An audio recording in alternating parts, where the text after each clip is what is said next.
Hello and welcome to Newsday on the BBC. I'm Rico Hizon in Singapore. I'm Chris Rogers in London. Here are the headlines. Steve Jobs, co-founder of Apple and the most successful businessman of his era, dies aged 56. Fighting for the future of the Eurozone, leaders prepare to prop up beleaguered banks as the IMF warns of a possible return to recession. Thousands join protests in New York and across the US amid mounting anger over the financial crisis. Sarah Palin, the former governor of Alaska, rules out running in next year's presidential race. Sticking with Plan A, David Cameron says Britain can pull through the hard times if it doesn't flinch from the austerity program. It is 8 a.m. here in Singapore. It is 1 a.m. here in London. Broadcasting to viewers in the UK and around the world, this is Newsday.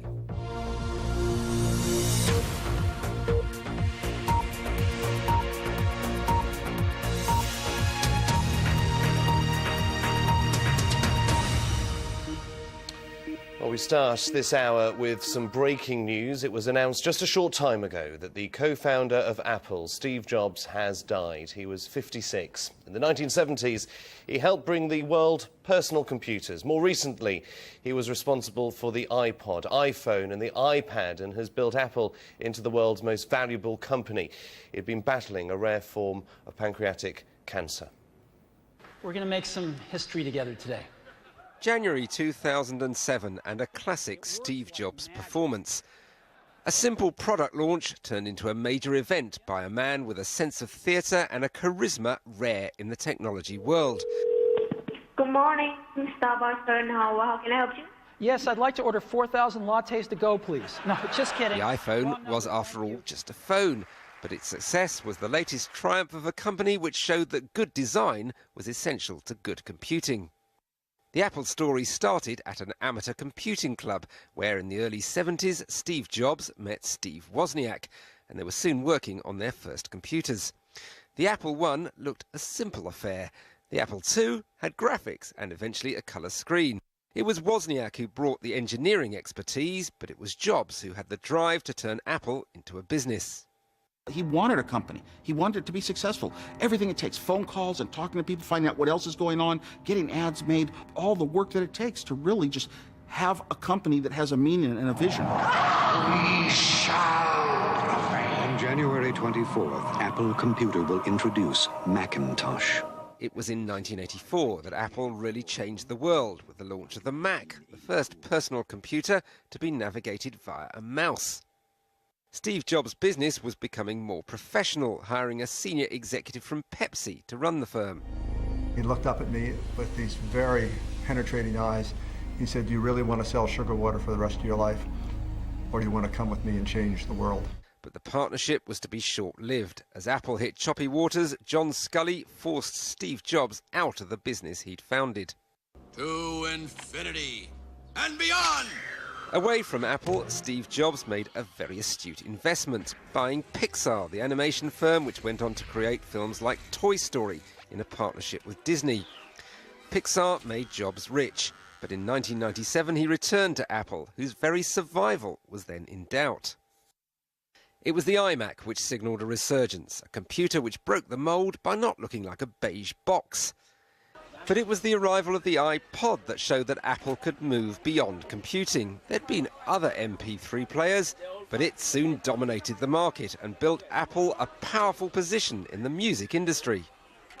It all served to increase the devotion of those who saw Apple as far more than just a business, but as a movement with Steve Jobs as its leader.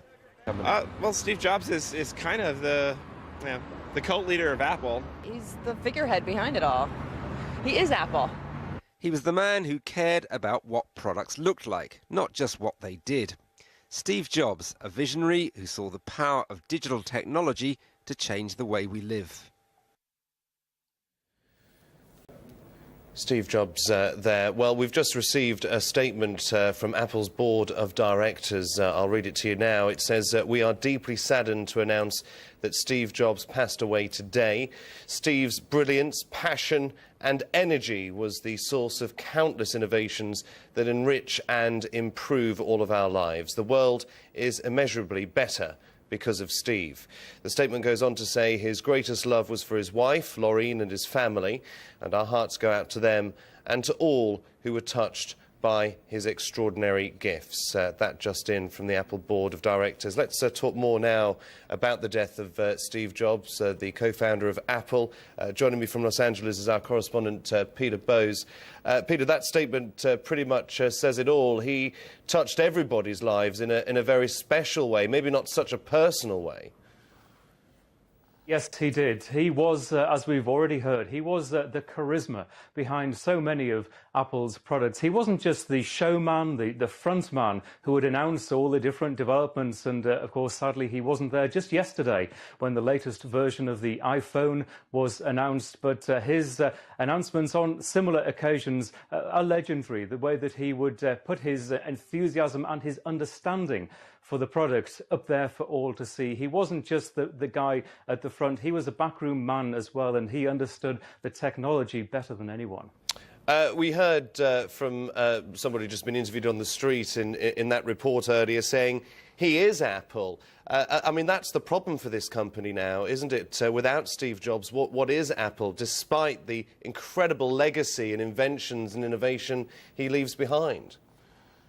Well, yes, that's right. He does leave an incredible legacy, and it is a company that is doing extremely well with the products like the iPhone and the iPad, especially from the last couple of years, which has been hugely successful. Those products will continue. We've seen, as I mentioned, this week a new announcement moving forward for Apple, but his innovation, his ideas, it will be sorely missed, and I'm sure this will be a company that will continue because of Steve Jobs. Those products are very widely used, they're hugely popular around the world, but I think it's a company that's probably just lacking in the flair department, the flair that he brought to those products and the sale of those products, because he was a great salesman as well. We're just looking at archive photographs of Steve Jobs at the moment, Peter, in the late 70s when he co-founded Apple. But shortly after that, it wasn't all plain sailing for him, was it?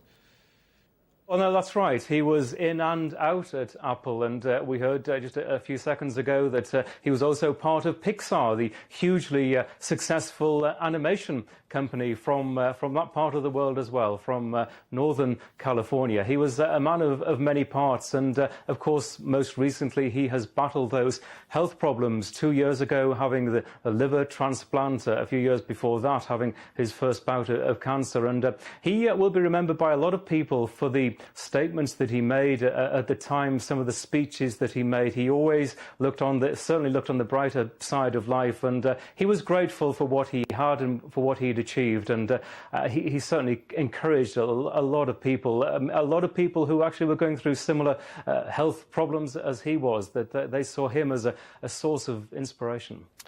Peter Bowes from Los Angeles, many thanks for that. Steve Jobs, who has died there, the co-founder of Apple. We will bring you more on the life of Steve Jobs and his legacy here on BBC World News.